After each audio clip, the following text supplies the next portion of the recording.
Irmãos, esse culto nessa noite, o irmão Neto e a irmã Kaline oferecem a Deus por mais um ano de vida, não é, de Maria Luísa, sua filha. Não é? Fiquem de pé para que a igreja, não é, possa vê-los. Por favor, Neto. Está aí, Kaline. Kaline é irmã de Helena, viu, irmãos? E de Aline, de Gabi. Deus abençoe, minha filha.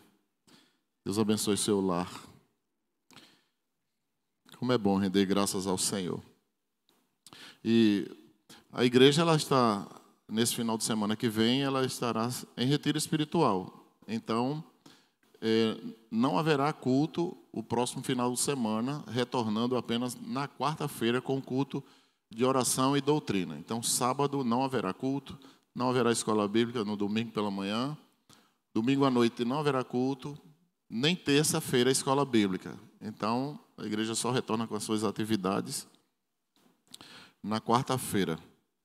Então, mais uma vez eu quero insistir com os irmãos, né, para que vocês possam ir ao retiro espiritual.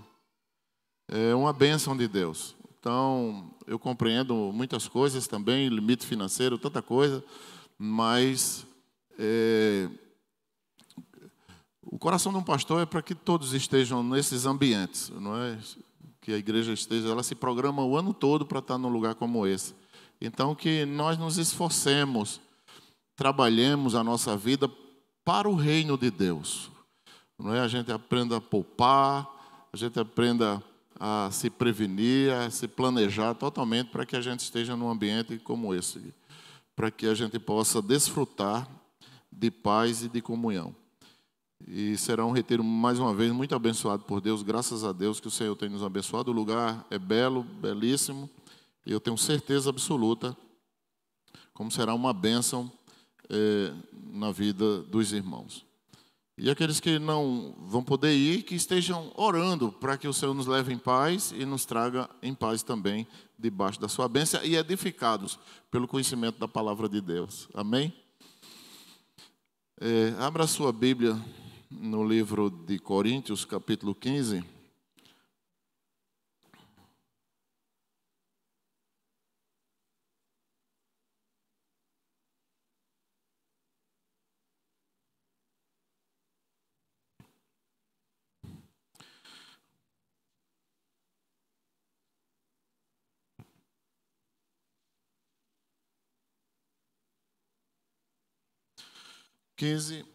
A partir do verso 1. 1 Coríntios, capítulo 15. O texto sagrado diz assim: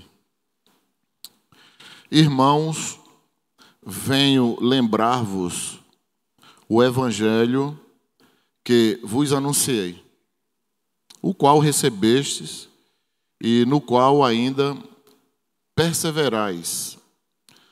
Por ele também sois salvos, se retiverdes a palavra tal como vos-la preguei, a menos que tenhais crido em vão.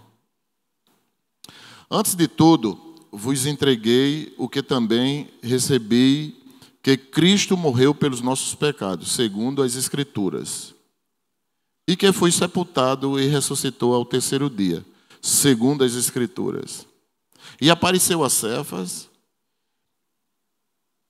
e depois aos 12, depois foi visto por mais de 500 irmãos de uma só vez, dos quais a maioria sobrevive até agora. Porém, alguns já dormem.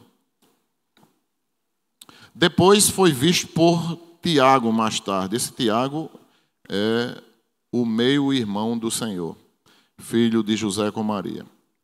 E foi visto também por todos os apóstolos. E, afinal, depois de todos, foi visto também por mim, como por um nascido fora de tempo.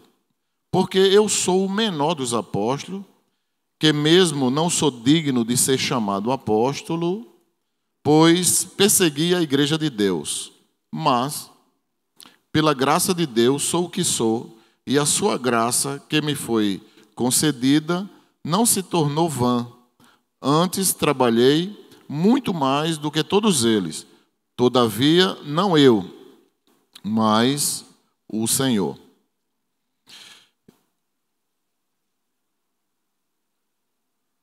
Mas a graça de Deus está comigo. Portanto, seja eu ou sejam eles, assim pregamos e assim crestes. Ora, se é corrente pregar que Cristo ressuscitou dentre os mortos, como, pois, afirmam alguns dentre vós que não há ressurreição de mortos? E, se não há ressurreição de mortos, então Cristo não ressuscitou. E, se Cristo não ressuscitou, é vã a nossa pregação, e vã a vossa fé. E somos tidos por falsas testemunhas de Deus, porque temos asseverado contra Deus que ele ressuscitou a Cristo, ao qual ele não ressuscitou. Se é certo que os mortos não ressuscitam. Porque se os mortos não ressuscitam, também Cristo não ressuscitou. E se Cristo não ressuscitou, é vã a nossa fé. E ainda permaneceis nos vossos pecados. E ainda mais, os que dormiram em Cristo pereceram, ou seja, estão perdidos.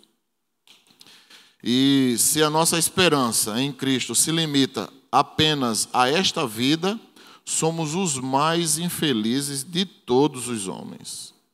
Mas, de fato, Cristo ressuscitou, aleluia, dentre os mortos, sendo ele as primícias dos que dormem.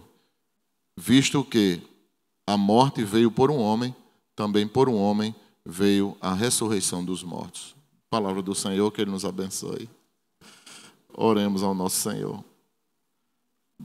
Pai bondoso, nós queremos mais uma vez, Senhor, te agradecer pelo dom da vida, pela tua palavra, porque fomos ouvindo a palavra e ela transformou a nossa vida. Nós somos testemunhas do poder do Senhor, da salvação, o poder da tua palavra em nossas vidas, porque nós mesmos somos testemunhas da transformação que o Senhor fez em cada um de nós. Então Deus abençoa, Deus, nessa noite, o teu povo, a tua igreja, aqueles que nos ouvem através da transmissão, e que eles também sejam alcançados pelo poder que é na tua palavra. Nós oramos agradecidos no nome de Jesus. Amém. Então, irmãos, eu quero pensar nessa noite com os irmãos sobre o nosso Senhor Jesus Cristo como o penhor da nossa vida. Então, nós sabemos que o Espírito de Deus, Ele está dentro de nós, e quando o Senhor vir buscar-nos, buscar a igreja, a segurança, esse penhor, é o Espírito de Deus na nossa vida, é o selo da eternidade, o nome escrito no livro da vida. Então, o Senhor vai vir estando morto ou vivo aqui na terra, nós seremos levados para vivermos eternamente com o Senhor. Aleluia por isso, não é? Então a Bíblia fala dessa orientação. E aqui a gente está pensando no mundo grego, no mundo da Grécia, o berço da filosofia, né, do conhecimento, e também da licenciosidade, né? Porque quando não tinha limite na vida desse povo, a herança que esse pessoal já tem de outros impérios, não é? E a forma de vida daquele mundo antigo era totalmente licencioso, não havia limites. E a Grécia, que trabalhava também esse lado do prazer pelo corpo, não importava se era corpo de homem, de mulher, não é? E em alguns casos até de animais também.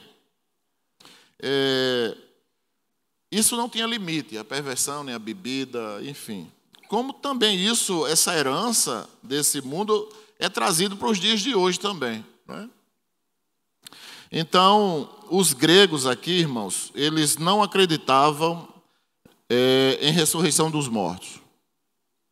E alguns em Atenas, você pode ver a palavra de Deus aí em Atos 17, 32, vocês vão perceber que eles não estavam nem aí para isso.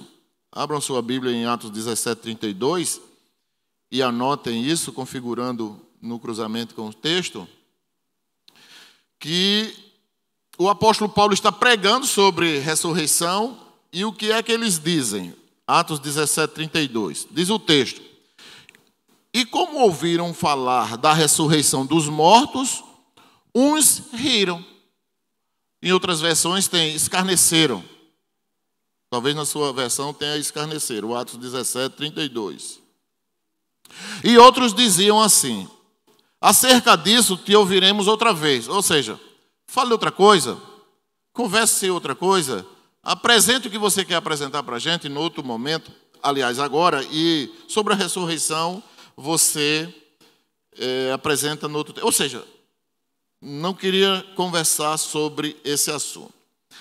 Embora aqui não haja sugestão nenhuma, não é, dos coríntios que tivessem escrito alguma coisa sobre ressurreição, nada tinha sido escrito sobre ressurreição, porque eles não acreditavam nisso, a gente vai perceber que o apóstolo, evidentemente, vai tomar conhecimento, não é, através de Estéfana, de Fortunato e de Acaico, que eles, preocupados com a igreja do Senhor, eles vão até Éfeso para se encontrar com Paulo, para tratar de vários assuntos que estavam acontecendo na igreja de Corinto.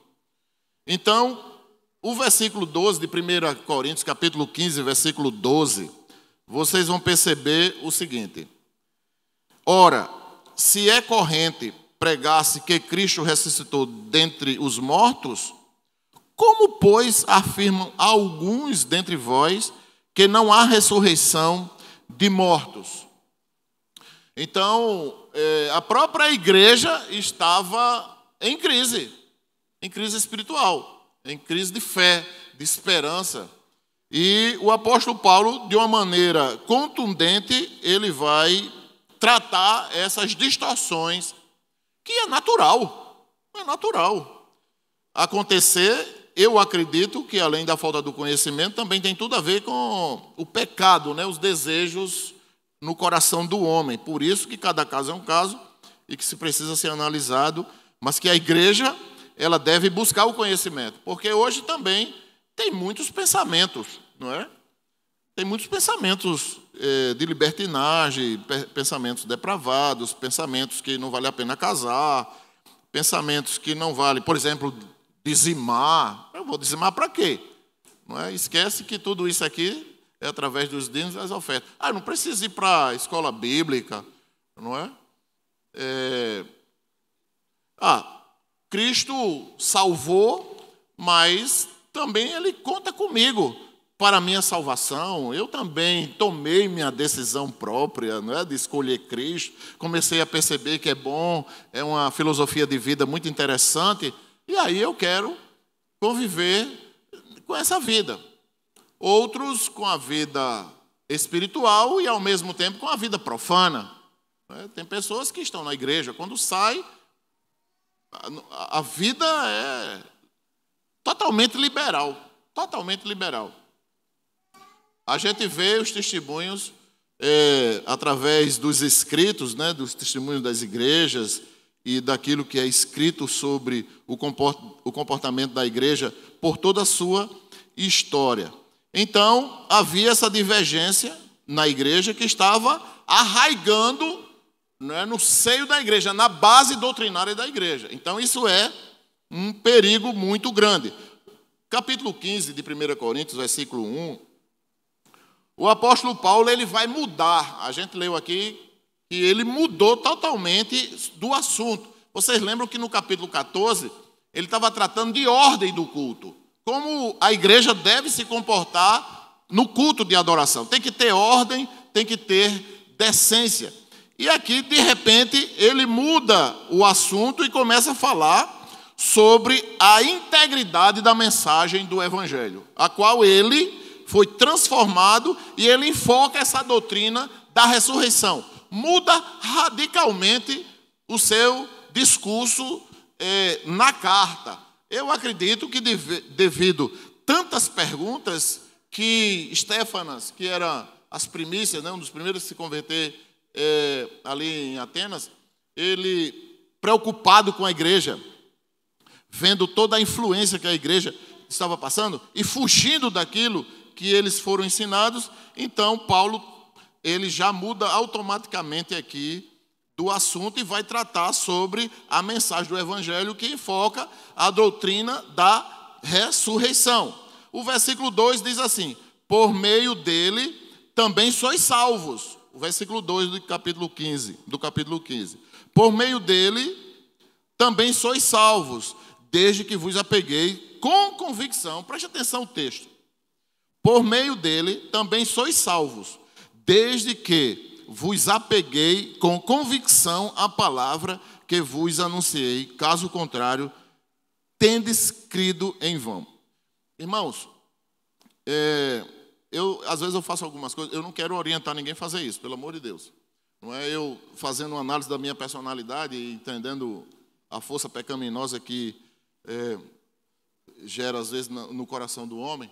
Então, às vezes eu passava, né, estudando assim o meu comportamento e para entender como funciona a minha mente do ponto de vista das tendências. Esse é um risco. Não quero que ninguém faça isso, pelo amor de Deus. Mas o que acontece? Às vezes eu passei algum tempo sem ler a Bíblia, por experiência mesmo, para ver como funciona. Então, o que aconteceu?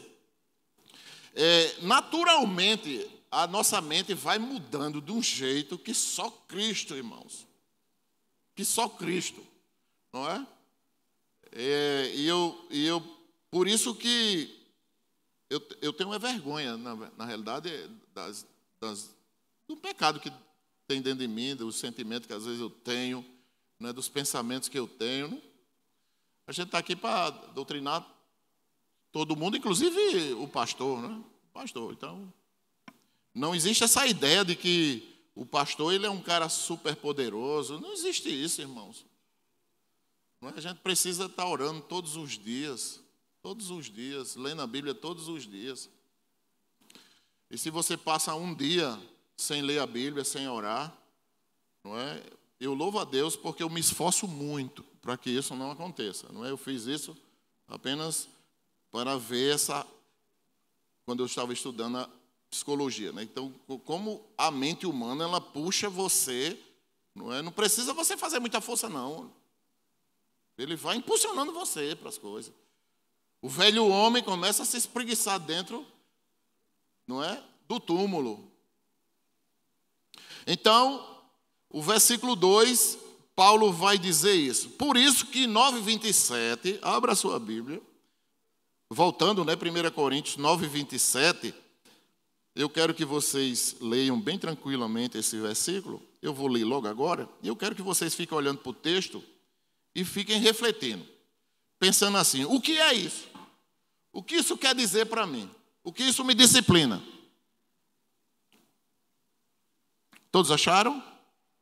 9:27 diz assim: mas esmurro o meu próprio corpo e faço dele, do corpo, o quê? Meu escravo. Para quê? Para que depois de haver pregado aos outros, eu mesmo não venha o quê? Ser reprovado. Pensem aí com calma, o que quer dizer isso? Esmurrar o corpo. Reflitam.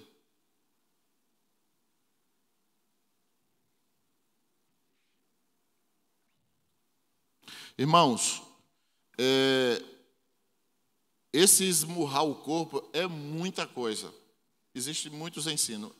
Entre eles, você vê claramente que ele vai dizer: eu faço do meu corpo o quê? Meu escravo. Ou seja, Paulo está dizendo assim: eu não dou ouvido ao que o meu corpo pede. Se ele fosse dar ouvido a isso, ele não saía de casa. Ele não ia para a igreja.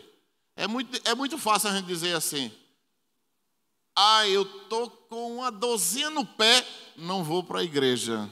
Não é? Não é assim? Coisa simples. Aqui, Paulo, ele está ultrapassando os seus limites humanos, andando para um lado, para outro, andando a pé, sofrendo ameaças, muitos ladrões tinham naquela época, mas ele vai embora, navegando em mares perigosos, a vida por um risco, mordido por cobra, preso, açoitado, humilhado, passando dificuldades, passando necessidades. Em momento nenhum ele manda carta abusiva. Ó, manda dinheiro para mim aí que eu estou em necessidades aqui. Muitas vezes sozinho. E ele poderia muito bem dar ordem, aliás, receber a ordem do corpo. Paulo, dá uma banana para essas igrejas todas, que esqueceram de tudo. Dá uma banana para todo mundo aí, esses que você não sabe nem onde eles estão, esses líderes que estavam contigo e que te abandonaram. Aqueles que deram as costas para você, que literalmente deram as costas para o evangelho. Quando você encontrar com ele, meta a mão na cara. Diante de grandes dificuldades, mas Paulo, ele dava ordem ao seu corpo. Fraco? Que amém, fraco? Amém. Coisas tão simples, às vezes irmãos que têm carros, né? Chovendo no inverno. Ai, é tão pouquinha gente, irmãos, na igreja quando chove. Não é não? Quem é que vem no inverno aqui? A igreja está assim? Não minta não, que o Senhor está nesse lugar. E, irmãos, pasmem, quem menos vem é quem tem carro.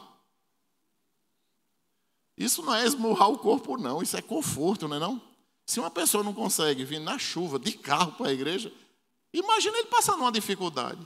O que Paulo quer dizer é o seguinte, que o reino de Deus, irmãos, o nosso corpo, ele está sobre o domínio nosso, da nossa mente, daquilo que nós acreditamos. Então, eu não posso dizer que eu estou doente, aí com uma dorzinha de cabeça, ou coisa parecida assim. Parece uma extravagância, mas não é não. Desempregado, e deixar de vir à igreja por essas coisas, ou por causa de outras coisas financeiras, você deixa de ir para as coisas de Deus, sabe? E que na realidade, muitas vezes a gente está mais envolvido no hedonismo, no dar uma satisfação para as pessoas no trabalho, na rua, na empresa, onde for, do que para o reino de Deus. A gente investe muitas vezes milhares de dinheiro nas coisas nossas, mas a gente, para o reino de Deus, a gente nem... E a gente não passa um terço, eu digo a vocês, viu? A gente não passa um terço do que esse homem aqui passou. Então, marca esse texto e comece a trabalhar isso na sua mente. Não é? Cansaço de trabalho, você não vem à igreja porque você não consegue planejar a sua semana. Não é? O cristão ele não consegue planejar durante a semana, no final de semana, ele trabalha a semana toda, e no final de semana, no domingo é o dia do Senhor, ele vai trabalhar o dia todinho, vai fazer faxina o dia todo. Homem, tem alguma coisa errada aí, não é assim. Não é? Ou seja, Paulo está dizendo o seguinte: eu não abro mão do reino. Eu não abro mão do reino. Às vezes a gente vai casar, nada contra o casamento, eu sou a favor do casamento, né? Mas às vezes a gente investe tanto, eu fico endoidecido num casamento. As meninas ficam doidas, parece que vai perder o namorado, vai perder o noivo, endoidece. Eu não sei, eu nunca fui agarrado desse jeito com muito. Eu fui muito agarrado contigo? Mais ou menos, né? Mas tem uns namoros que, pelo amor de Deus, parece que umas coisas estranhas, assim, sabe? Parece que é Jesus Cristo. Parece que o namorado ou o noivo é Jesus Cristo e a namorada não tem não, Jesus, não. Eu ia dizer o nome de uma mulher, não pode não. Complicado isso. E às vezes a gente está bem, nós estamos bem, de saúde, bem, nada acontecendo, e a gente não vem à casa do Senhor. Como é que uma pessoa que age cristã, não é? Aquele que tem o Espírito de Deus, porque tem gente que está na igreja, mas tem o Espírito de Deus, não é salvo. Então, é para quem é salvo. Como é que lê um texto como esse? Que ele diz, eu esmurro o meu corpo, ou seja, ele estava todo arrebentado, mas não queria saber não. Ele estava preso, ele saía da prisão e não ia. Agora eu vou relaxar. Não, ele já partia para outra cidade, já partia para a igreja, já ia disciplinar a igreja, estudar, escrever. E a gente percebe que Paulo vai dizer, não é que ele em tudo tem crido, e que o Senhor o surpreendeu em todos os momentos da sua vida. Aleluia. Louvado seja. Para quê? Para não ser reprovado, irmãos. Porque, olha, irmãos, na volta de Jesus, sabe? Eu mesmo eu fico preocupado comigo mesmo. Eu fico preocupado, eu sou pastor, preocupado com a igreja, claro. Mas eu fico preocupado também com a minha salvação. Imagina, poxa, cadê o povo? E eu fiquei, meu Deus do céu.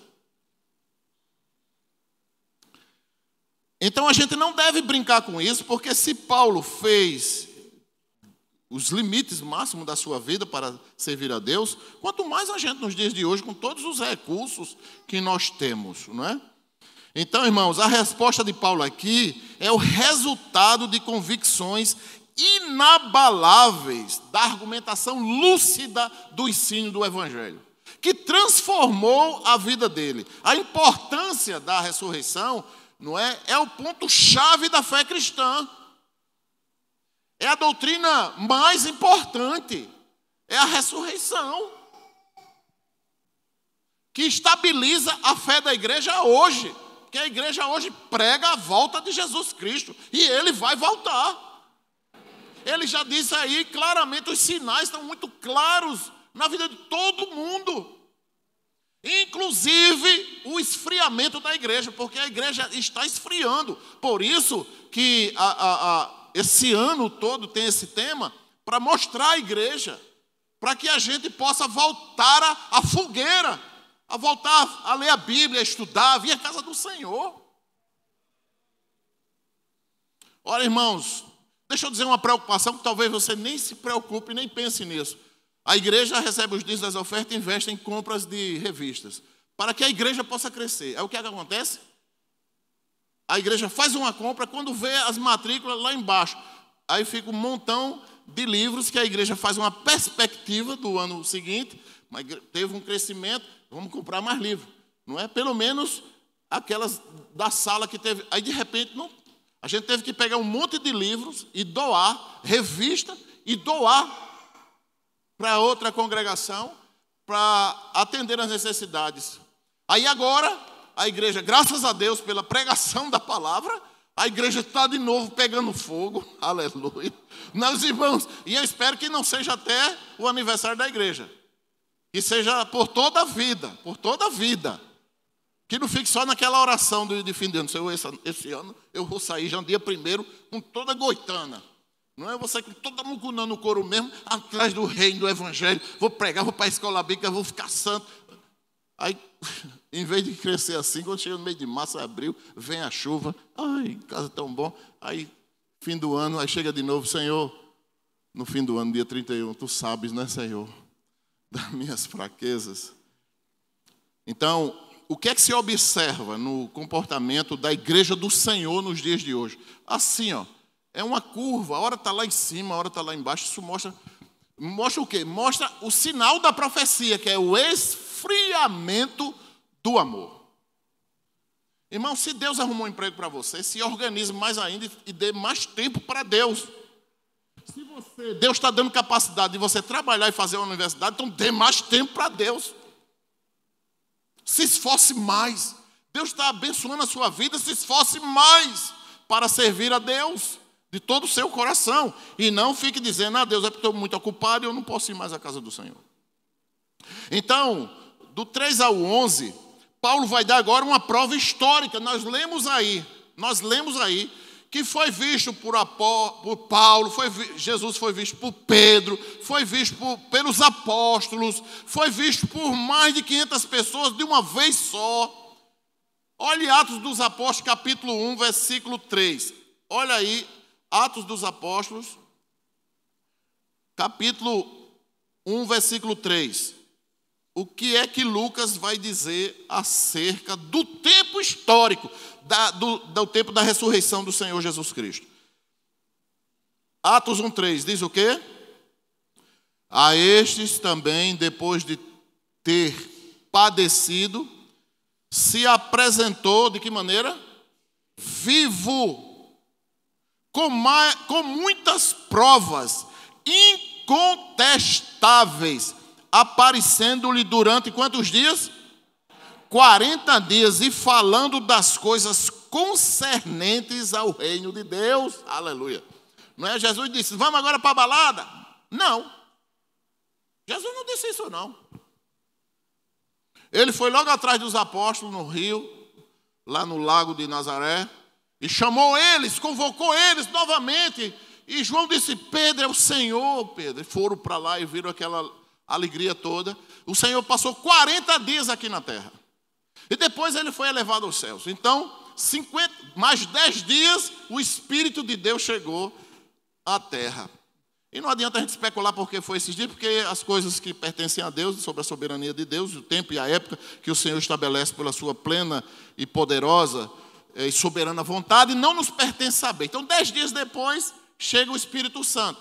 E aí, ele mostra claramente o controle das coisas, porque estava acontecendo a festa de Pentecostes. Porque o povo estava adorando a Deus, porque eles lembravam, não é, anualmente, da retirada do povo lá do Egito para a terra que mana leite e mel. E eles estavam justamente no Monte Sinai, quando Deus falou com eles e deu as 10 tábuas, os 10 mandamentos para eles. E o povo de Deus estava lembrando de tudo isso. Por isso que o Senhor mantém a sua mesma disciplina hoje com a sua igreja. Trazendo à memória da igreja todas as coisas, inclusive a ceia. Inclusive a ceia. Para que a gente não esqueça, para que a gente mastigue o pão. Se bem que dá uma vontade de comer mais coisas, né? Porque eu não sei, vocês já jantaram? Quem já jantou aqui? Quem não jantou, levanta a mão. Então, o pãozinho assim, olha, aquele papel não é para comer não, viu? Aquele. Lembrando, não é para comer, porque às vezes com fome. Então, a gente vai percebendo essas coisas extremamente poderosas. Então, 40 dias que o Senhor passou na terra foi o suficiente para ele deixar, não é, o seu ensino histórico. A história da ressurreição durou com Cristo aqui na terra 40 dias. 40 dias. E aí, irmãos, nós vamos ver essa prova bíblica, histórica do Senhor Jesus Cristo dessa maneira belíssima, né? Inclusive essas testemunhas, e que somos nós também hoje, que Deus mudou a nossa vida. E também Paulo, ele vai dizer, eu sou testemunha, porque eu ouvi a voz de Deus. Eu ouvi Cristo Jesus falando comigo. Jesus mudou a minha vida, ele dizendo para a igreja de Coríntios. Jesus ressuscitou, porque ele estava morto, e no caminho de Damasco ele falou comigo e ele mudou a minha vida. E vocês sabem quem eu era. E nem por isso, em outros tempos, eu era soberbo, mas agora eu sou o que sou. Eu sou o menor de todos os apóstolos. Mas mesmo assim, eu dedico a minha vida em fazer e servir a Deus. Por quê? Porque Cristo mudou a vida. Então, irmãos, a prova pessoal de Paulo aqui, Paulo menciona de 12 a 19, ele vai mencionar a sua experiência pessoal aos coríntios. Ele pregou o evangelho que eles creram. Eu só preguei o evangelho que vocês creram. Abra a sua Bíblia aí para a gente ler nesse texto, de 12 a 19. E ele vai dizer, ora, se é corrente pregar que Cristo ressuscitou dentre os mortos, como, pois, afirmam alguns agora dentre vós que não há ressurreição de mortos? E, se não há ressurreição de mortos, então, Cristo não ressuscitou. E se Cristo não ressuscitou, é vã a nossa pregação. E a vossa fé também é vã. E somos tidos por falsa testemunha de Deus, porque temos asseverados contra Deus, dizendo que Ele ressuscitou Cristo, quando Ele não ressuscitou Cristo. Porque se os mortos não ressuscitam, também Cristo não ressuscitou. E se Cristo não ressuscitou, é vã a nossa fé. E se ainda permaneceis nos vossos pecados. E ainda mais, os que dormiam em Cristo estão perdidos. Estão perdidos, não existe ninguém lá em cima. E se a esperança em Cristo se limita apenas a esta vida, somos os mais infelizes de todos os homens. Porque a gente vai desfrutar quando a gente morrer. O que adiantou? Nada. Então Paulo está dizendo, nós estamos perdendo tempo então. E ele vai dizer, e o meu esforço de nada valeu? Meu irmão, você tem um cérebro aí. você tem memória, você tem sentimento, você tem inteligência. Então, o que é que a gente está fazendo aqui se Cristo não ressuscitou? Vamos aproveitar até o fim da vida, vamos sambar, esculambar, vamos matar, roubar, pintar e bordar, escangalhar, trair. Ir para o mundo da depravação, aproveitar o carnaval agora e botar para arrebentar. Não é? Vamos para Salvador, porque lá você pode sair beijando 500 mulheres. O problema é as doenças que você vai chegar lá na frente. Com os beijos tudo inchados, cheio de doença venérea na boca. E tantas coisas mais que a partir do mês de março, os hospitais lotados, não é? Para aborto e tantas coisas mais de maneira clandestina que a gente sabe no mundo de hoje como está. Sem limites. O que é que eu estou fazendo aqui? Se Cristo não ressuscitou, se Cristo não mudou a nossa vida, e aquela pessoa que pregou para mim não vale nada, então o que é que eu estou fazendo com a minha fé? Ele está perdendo tempo aqui, meu irmão. Vamos embora, vamos trabalhar. Vamos ficar em casa se preparando para trabalhar mais, ou trabalhar de domingo a domingo para a gente ficar mais rico. Eu vi uma frase assistindo um filme essa semana, não foi, Mutinho? Que, aliás, foi na novela, não foi? Foi na novela. Dizendo assim, foi Timbó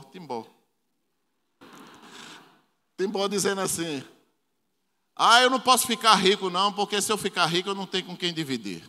Olha que frase. Não é? Dificilmente você vê um rico dividindo as coisas. Que frase, né? Então, a gente precisa enxergar isso, porque a gente vai ficar rico, vai ganhar muito dinheiro quando morre. Não leva nada. Também não vale nada. Por isso que Paulo vai dizer aqui, nós somos os mais infelizes de todos os homens. Mesmo que a gente viva uma vida cristã, até o fim, até para a gente morrer, a hora da gente morrer. Então isso tudo vai ser em vão. O que é que eu estou fazendo aqui? O que é que vocês estão fazendo aqui? O que é que a igreja faz se Cristo não ressuscitou? Estaremos perdidos, irmãos. Mas louvado seja o nome do Senhor, que Ele ressuscitou. Ele ressuscitou e vive, está sentado à destra do Deus Todo-Poderoso. E quando o Senhor decidir a volta dele, o mundo inteiro verá a sua glória. Não é? O mundo todo verá a glória do Senhor. Então, irmãos, essa prova doutrinal aqui, que Paulo vem dizer do versículo 20 ao versículo 28, que é a prova doutrinal, Paulo vai dizer o seguinte, do 20 em diante, mas de fato Cristo ressuscitou dentre os mortos, sendo ele as primícias do que dormem, visto que a morte veio por um homem, também por um homem veio a ressurreição dos mortos, porque assim como em Adão todos morrem, assim também todos serão vivificados em Cristo, cada um, porém, por sua própria ordem, ou seja, primeiro aqueles que morreram em Cristo, que ressuscitarão primeiro, e depois aqueles que estão esperando pelo Senhor aqui na terra, serão arrebatados, e aí os que estão vivos, em segundo momento, serão ressuscitados, ou aliás, arrebatados para viver eternamente com o Senhor. Então aqui, Paulo trata dessa doutrina bíblica aqui, dos dois Adãos, né? No capítulo 5 do livro de Romanos, a gente vai ver que Paulo também faz menção a isso. Então, por um Adão veio o pecado do mundo. E por um Adão, que é o Deus Todo-Poderoso, o Filho de Deus, que nasceu da Virgem Maria e cresceu como homem, não é sujeito às coisas dessa vida, morreu sem pecado, e por ele, sem pecado, não é, numa vida totalmente santa, quando ele morre, e aí por isso que ele é o Adão vivificado, porque a morte não segurou ele. A morte, irmãos, é um estágio da vida. Nós nascemos e crescemos, desenvolvemos, e na velhice, que é o lógico, nós vamos morreremos. Não tem quem não morra. Todos nós vamos morrer. Por isso que é importante que nós tenhamos esse cuidado com a nossa partida para a eternidade. Devamos chegar na nossa velhice com toda a paz possível desse mundo. Cheguemos na nossa velhice com todo o cuidado desse mundo, cuidando da saúde, cuidando de tudo, e não fazendo como muitos fazem aí, perdendo sua saúde. Então, irmãos, o que é que vai acontecer? A morte, ela não teve como prender o Senhor lá dentro. Porque a morte, ela prende o homem. O homem não consegue sair. E Cristo sai. Ele ressuscita. Aquilo para os apóstolos foi tremendo. Foi tremendo. Então, quem está em Cristo é uma nova criatura, nele nós podemos ressuscitar, porque ele é a primícia da ressurreição, da doutrina da ressurreição. Se ele ressuscitou e nós cremos nele, e ele está em nós, e nós cremos que Deus enviou seu Filho por amor da humanidade para salvar a gente, então nós temos a vida eterna. Que ele ressuscitou como primícia, e se eu creio nele, eu também vou ressuscitar. E a morte não tem como nos prender. É essa a prova cabível doutrinária que o apóstolo Paulo ele vem tratar sobre o Adão, porque Adão, irmãos, ele pecou, ele não tinha a influência do pecado. Adão não. A mulher sim, mas Adão não. Adão ele pecou consciente, livre de qualquer coisa. A gente não, nós não temos um livre-arbítrio absoluto. Nós não temos, nós temos uma decisão influenciada. Por isso, irmãos, a igreja do Senhor, o Senhor vem dizer, bem-aventurado aqueles que não me viram e creram, não só por não ter visto ele, mas também por ter a influência do pecado, a influência dos nossos desejos, a força pecaminosa, Satanás do outro lado, dando ordem aos seus anjos, mandando pratos de lentilha de todo lado, para atrair, matar as pessoas, roubar as pessoas, destruir as pessoas. E a gente, por cima de tudo isso, nós cremos que Jesus Cristo é o nosso Senhor. Não é? Então, o ser humano transformado, o cristão transformado hoje é algo admirável. Admirável. Porque é algo pleno. O novo nascimento é algo pleno. Belo de se ver e de se adorar. E aqui a gente vai ver uma prova prática disso, né? Porque no capítulo 4 de 1 Tessalonicenses, do 13 ao 18, Paulo vai dizer claramente como vai ser a ordem de todas as coisas. Porque Deus não é desorganizado. Deus é extremamente organizado. Então vai ressoar uma trombeta. Vai ressoar uma trombeta lá, o arcanjo vai tocar uma trombeta. E nessa trombeta, o que é que vai acontecer nesse toque dessa trombeta? A igreja vai ouvir esse toque, o Senhor vai descer, não é? Como um relâmpago que sai do Oriente e se mostra onde? No Ocidente. Irmãos, isso é algo extraordinário. Deus ensina através da natureza que vai ser assim. A gente olha para a Bíblia e diz, a minha volta será como um relâmpago. Então a gente tem que estar preparado. Quando está chovendo, vê como tem relâmpago. Quando tiver um relâmpago, você fica olhando assim, rapaz, vai ser dessa maneira. O que é o relâmpago? Dentro da astronomia, é uma liderança escalonada, o nome disso. Olha, irmãos, qual é o fenômeno do relâmpago? As nuvens, elas se juntam assim, ó. Quando elas se juntam, negativo e positivo, essa força chamada de líder escalonada, não é que é uma força do fenômeno, ela direciona as duas nuvens que estão aqui, ó. Elas vêm assim. Então, quando elas se cruzam, a força direciona elas para baixo. E aí sai o raio, o relâmpago. A 400 mil quilômetros por hora. Não é? Então, se fosse até a velocidade da luz, a gente não conseguiria ver. Nós não conseguiríamos ver. Mas aí o Senhor tira aí um percentual muito grande e bota 400 mil quilômetros por hora. Por isso que a gente vê assim a luz se destacando assim, ó. Som. Daqui a pouco, outro do outro lado. Para que a gente lembre que a volta de Jesus Cristo será dessa maneira. Todo olho verá, louvado seja o nome do Senhor. Então, irmãos, você não pode dizer, Santo Antônio me enganou, não é? Porque Deus não engana ninguém, pelo contrário, Ele é o Deus que traz claro todas as coisas, né? Ele fala sobre o mistério dele, que o mistério é plenamente revelado. Então nós vamos perceber aqui, irmãos, do versículo 39 ao 34, que Paulo menciona diversas práticas da vida diária que provam a ressurreição do corpo. Primeiro, os coríntios se batizavam por causa dos mortos, não é? Então isso é uma prova clara de que a igreja de Coríntios ainda permanecia acreditando no batismo por imersão. Os estudiosos, todos os estudiosos acreditam, afirmam claramente que a igreja primitiva, ela batizava por imersão. Por imersão. Todas as igrejas primitivas, elas batizavam por imersão. O batismo era por imersão. Não tinha batismo por barrufado, né?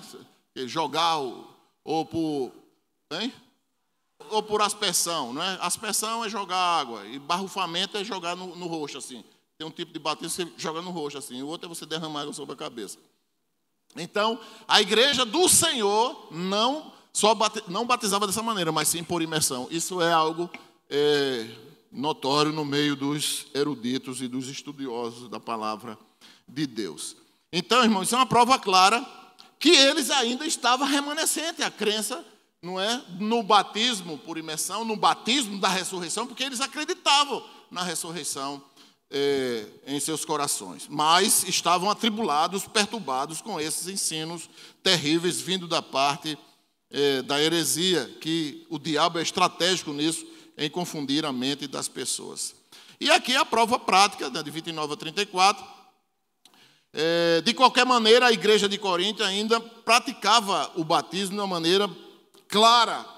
Isso trouxe até um certo conforto para o apóstolo Paulo e para aqueles que vieram questioná-lo e pedir ajuda para que ele pudesse ajudá-los naquela época. Então, irmãos, o processo aqui da ressurreição do crente, no versículo 35, vocês vão observar aí no versículo 35, que ele vai dizer assim, acerca ainda das dúvidas com relação à ressurreição. Eles vão dizer, mas alguém dirá, como ressuscita os mortos? Como é que isso acontece? Eles vão questionar o apóstolo Paulo acerca disso. Então, ele vai explicar sobre a semente. Então, a semente, naturalmente, para que um corpo novo nasça, que não é a semente, ela precisa morrer. O corpo da semente é mas quando ela morre e nasce, ela vai gerar um outro corpo. Assim será uma vida com Cristo. Quando nós ressurgirmos, nós receberemos um corpo, não esse, mas um corpo semelhante ao do Senhor. Um novo corpo, não um outro corpo, mas o mesmo corpo, reforçado de um poder extraordinário, semelhante ao de Cristo. A Bíblia diz, isso vai acontecer onde? A Bíblia diz, para os que estão vivos, seremos transformados nesse encontro com o Senhor. Aí, a dimensão da velocidade do arrebatamento vai ser muito rápido. Porque o Senhor diz claramente, olha, não adianta nada você descer do muro, você chamar alguém preocupado, não vai dar tempo. Não vai dar tempo. Então, o arrebatamento vai ser algo muito rápido. Então, nesse momento do arrebatamento, aos que estão vivos terão o corpo semelhante ao de Cristo. Então, por quê? Irmãos, acreditava na história da filosofia um pensamento chamado metapsicose. Essa metapsicose foi trabalhado por Platão, não é? E o neoplatonismo também deu seguimento a essa filosofia, em que um corpo, o espírito, quando ele partia do corpo, porque o corpo não presta, o corpo é uma prisão para as pessoas, para a alma das pessoas. Então, quando esse corpo sair, esse espírito ele vai voltar num outro corpo, pode voltar num vegetal ou pode voltar num animal. Isso era o pensamento dessa filosofia da metapsicose. E isso vai influenciar também, não é? Vai influenciar o budismo, vai influenciar o hinduísmo e outras religiões aí que acreditam na reencarnação. A Bíblia não fala de reencarnação. A Bíblia condena o ensino da reencarnação. Não existe reencarnação no cristianismo. Existe ressurreição. Cristo ressuscitou no seu corpo. Eles reconheceram o corpo. Só que esse corpo era um corpo poderoso, que ele vencia as matérias. Não é? Ele ultrapassava os limites. E a Bíblia é clara quando ele diz que nós receberemos um corpo semelhante ao de Cristo Jesus. E é por isso que dor, choro, angústia, esse sofrimento todo vai sumir. Vai sumir. Pensa uma coisa ruim, irmão, é estar da angústia. Não é? Então, choro, a morte. Chorar pela morte, meu Deus do céu, é uma dor constante. A dor da morte. Então, meus irmãos, acreditemos piamente, dediquemos a nossa vida, amemos ao Senhor todos os dias, com toda a nossa força. Ore para que você não adoeça. Se você está com dor, cuide das suas dores, mas não desista de servir a Deus. Não é? Você está aí sem cuidar da sua vida, da sua saúde. Não é? Não compra um remédio, pelo amor de Deus. Não é ficar, Deus, cure o Senhor. Vai na farmácia, na esquina da sua casa, preguiçoso, amarrado. Vai na esquina, vai lá, faça um pix. Ora, deixe ser amarrado, compre remédio para cuidar. Cuide da sua saúde, nós temos que estar prontos, irmãos. E mesmo se adoecermos, o Senhor estará conosco. Não é? Estará conosco todos os dias da nossa vida. Ah, pastor, mas o meu problema não é só a doença, não. É aqui na mente. É perturbação, é muita luta. Coloque diante de Deus, meu irmão. Coloque diante de Deus. Qual é a sua preocupação? Coloque diante de Deus. Agora coloque diante de Deus, não dizendo a Ele o que é que você quer, mas dizendo a Ele, Senhor, que seja feita a Tua vontade, que eu sei que é perfeita e agradável, mesmo sabendo que ela vai me machucar. Mesmo que ela me machuque. Mas eu sei que ela é boa, perfeita e agradável. Não é? O Senhor também pode fazer do jeito que eu estou pedindo. O Senhor pode fazer do meu jeito. Mas que o Senhor faça do teu jeito, porque o teu jeito é o melhor. É o melhor. Não coloque diante de Deus. Eu não sei qual é o seu problema. Não é como você chegou aqui na igreja hoje. Eu não sei. Mas coloque diante de Deus, apresente a Ele. E não desista da fé, porque às vezes, lembra da parábola, a parábola do semeador? Ali é o homem. Tem pessoas que a palavra nasce, cai no caminho, o diabo vem e leva. E ele não escuta nada, perdeu tudo que ensinou. Aí o outro nasceu, o semeador passou, jogou, caiu em cima de uma pedra que tem areia. Então a semente nasceu, morreu e nasceu. E quando ela procurou crescer mais para desenvolver, a pedra embaixo não deixou de maneira nenhuma. Isso tudo tem a ver com a nossa maneira de ser, de pensar e de adorar o Senhor. Não é? Tem pessoas que a semente nasce porque ela mesma é complicada na sua vida, é difícil, é incrédula, sabe? É um coração de pedra.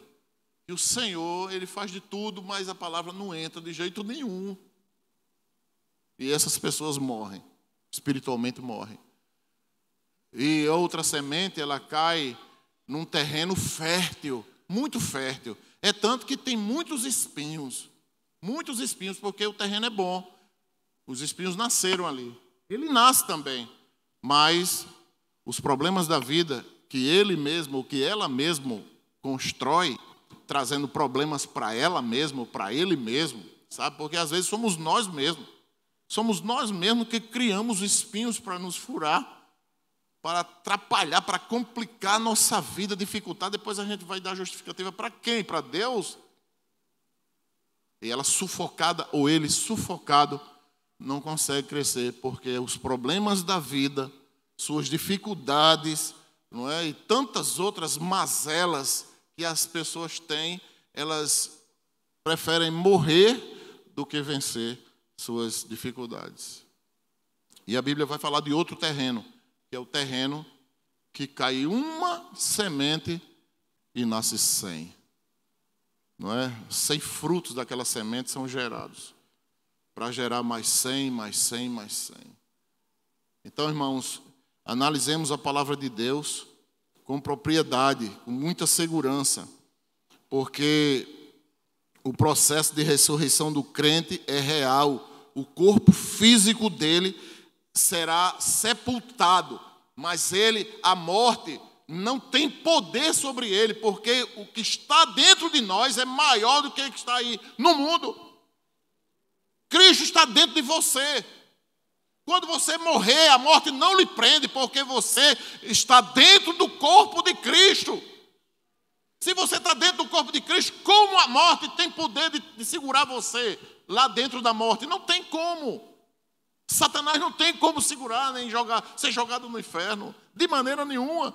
Porque nós estamos batizados, imersos no corpo de Cristo, dentro de Cristo, dentro dele.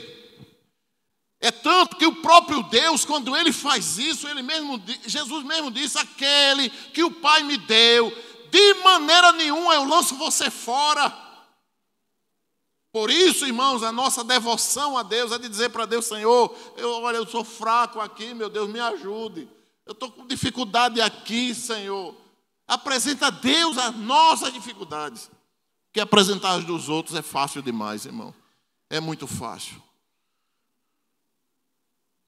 Então, concluindo aqui, do versículo 50 ao 58, Paulo vai tratar da sua segunda vinda. A segunda vinda do nosso Senhor Jesus Cristo. Que ela representa para a própria vida e para a morte. Porque 2 Coríntios vai trabalhar que o nosso inimigo é a morte. Não é a morte, ela vai ser o último inimigo a ser vencido. É tanto que a gente fica sufocado diante da morte. Ninguém quer morrer. Qualquer doença que ameace a nossa integridade física, a nossa vida aqui na terra, a gente quer se desesperar. Então, a doutrina da salvação e da reencarnação e desse corpo glorioso que nós de maneira nenhuma morreremos, mas sim viveremos, é tanto que para Paulo, aquele que está em Cristo não morre, mas apenas dorme. Então isso é algo fundamental para a fé cristã. A igreja do Senhor, o que ela fala agora, até a volta de Cristo, é sobre esse retorno, a parousia. Então nós não podemos falar em outra coisa, a não ser na volta do Senhor Jesus Cristo. Arrependei-vos, porque é chegado o reino dos céus. Jesus está à porta, olha os sinais. Nós temos que pregar isso.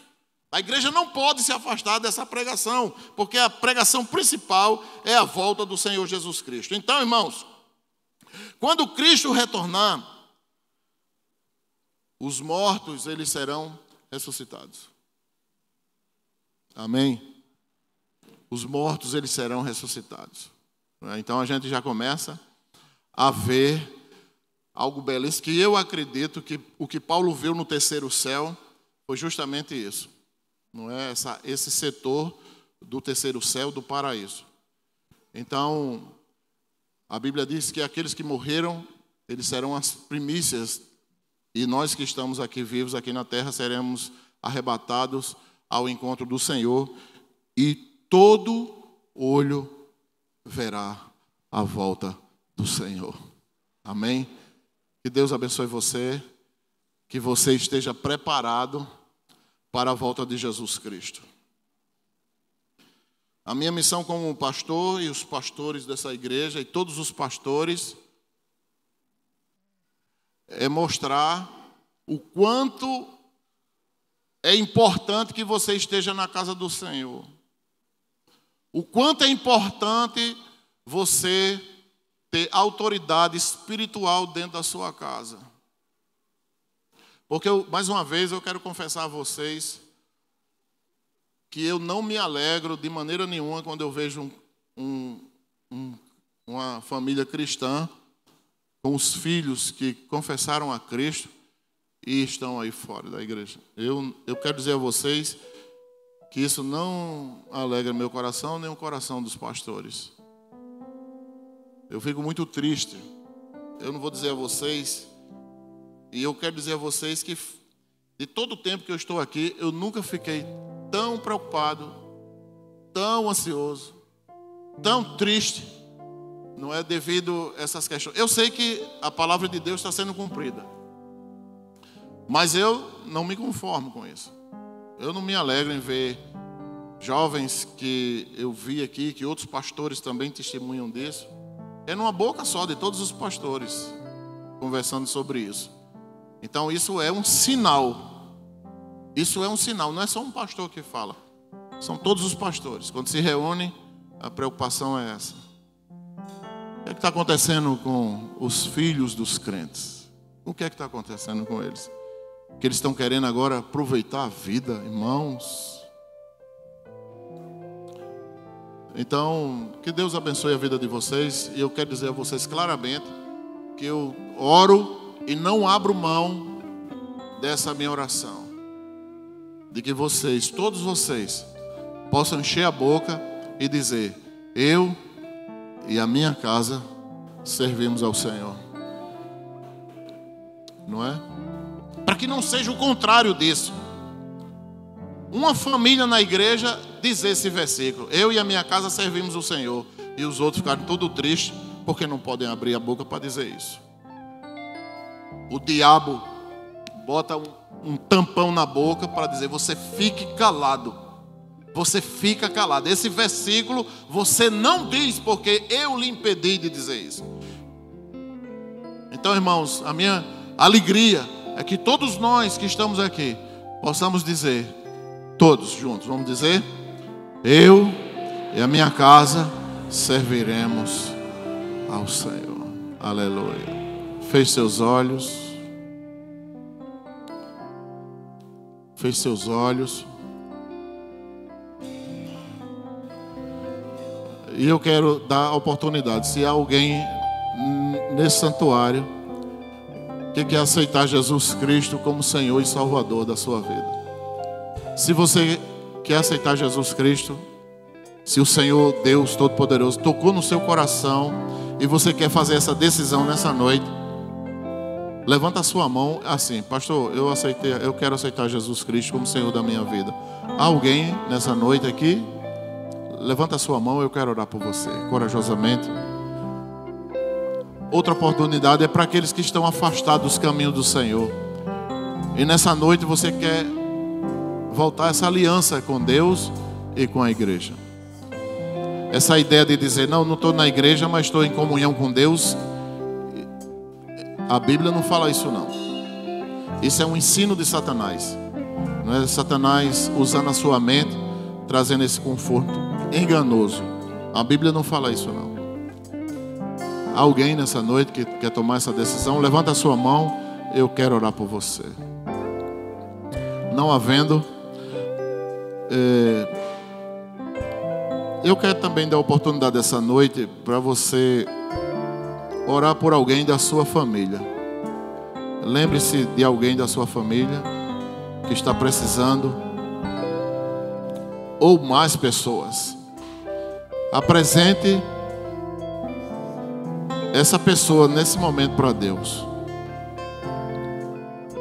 Apresente para Deus. Apresente a luta que você está passando. Apresente para Deus. E diga assim: Senhor, seja feita a tua vontade na decisão que o Senhor vai tomar na minha vida. Seja feita a tua vontade.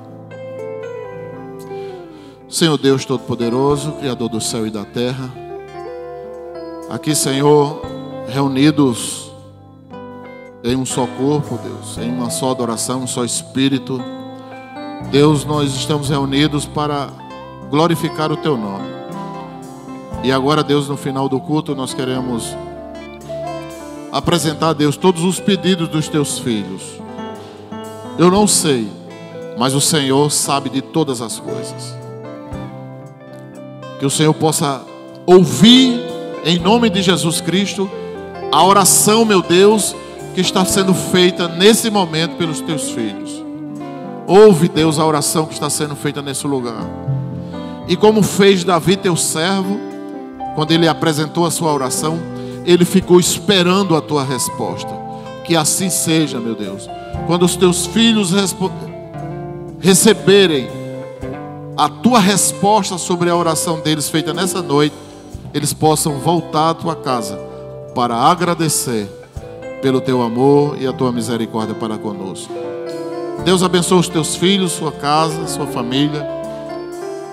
Abençoa, Deus, a liderança, a administração da casa dos teus servos. E que por onde eles forem, eles possam testemunhar que Jesus Cristo é o Senhor da sua vida. Que eles não se envergonhem, Deus, diante dos homens, de dizerem que são crentes, que são salvos e remidos pelo sangue do Cordeiro. Deus, abençoa essa semana, que os teus filhos sejam abençoados em tudo que eles vão fazer. Que o Senhor os proteja mais uma vez. Não tira, Deus, a tua mão de cima da nossa vida. Não tire, Senhor, por favor. E que os teus filhos possam ter alegria de estarem em seus lares e também na tua casa, Senhor. Que o amor de Deus, nosso Pai, a graça redentora do nosso Senhor e Salvador Jesus Cristo, a comunhão e as doces consolações do teu Santo Espírito, Senhor, esteja sobre a tua igreja, não só aqui, mas espalhada por toda a face da terra, hoje e para todos sempre. Amém. Deus abençoe. Fale com seu irmão antes de sair. Deus abençoe. Boa noite a todos. Vão em paz. Chegue com segurança em seus lares.